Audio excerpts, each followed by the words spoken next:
तुम्हाला सुद्धा सनस्क्रीन लावल्यावरती चेहऱ्यावरती स्वेटिंग होतं का? तर हा व्हिडिओ तुमच्यासाठी. हाय, हॅलो, नमस्कार. इट्स संपदा स्टाईलच्या न्यू व्हिडिओमध्ये तुम्हा सर्वांचं खूप खूप स्वागत आहे. बऱ्याच जणांना सनस्क्रीन चेहऱ्यावरती अप्लाय केल्यानंतर भरपूर प्रमाणात स्वेटिंग होतं. तर त्याचे मेन 3 रिझन असू शकतात. पहिलं म्हणजे जर तुम्ही एकाच वेळी भरपूर क्वांटिटीमध्ये सनस्क्रीन तुमच्या चेहऱ्यावरती अप्लाय केलात तरी तुम्हाला स्वेटिंग होऊ शकतं. दुसरं कारण म्हणजे तुमच्या स्किन टाईप प्रमाणे तुम्हाला सनस्क्रीन निवडणं खूप इम्पॉर्टंट आहे. उदाहरणार्थ जर तुमची स्किन ऑइली आणि तुम्ही जर क्रीम बेस्ड सनस्क्रीन लावत असाल तरी तुमच्या चेहऱ्यावरती स्वेटिंग होऊ शकतं. थर्ड रिझन म्हणजे तुम्ही सनस्क्रीनच्या आधी जे मॉइश्चरायझर अप्लाय करता त्याला प्रॉपर वेळ देत नाही सेट व्हायला आणि लगेच इमिजिएटली जर तुम्ही त्याच्यावरती सनस्क्रीन अप्लाय केलं तरी तुमच्या चेहऱ्याला स्वेटिंग होऊ शकतं.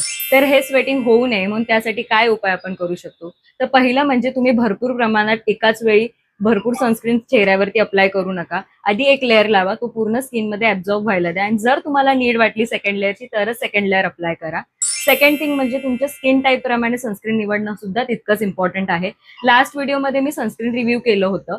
तर त्याच्यामध्ये मी सांगितलं होतं की तुमच्या स्किन टाईप प्रमाणे कसं तुम्ही सनस्क्रीन निवडू शकता. सो तो व्हिडिओ जाऊन नक्की पहा. तुम्हाला हेल्प मिळेल तुमच्या स्किन टाईप प्रमाणे तुम्ही सनस्क्रीन कसं निवडायचं आहे.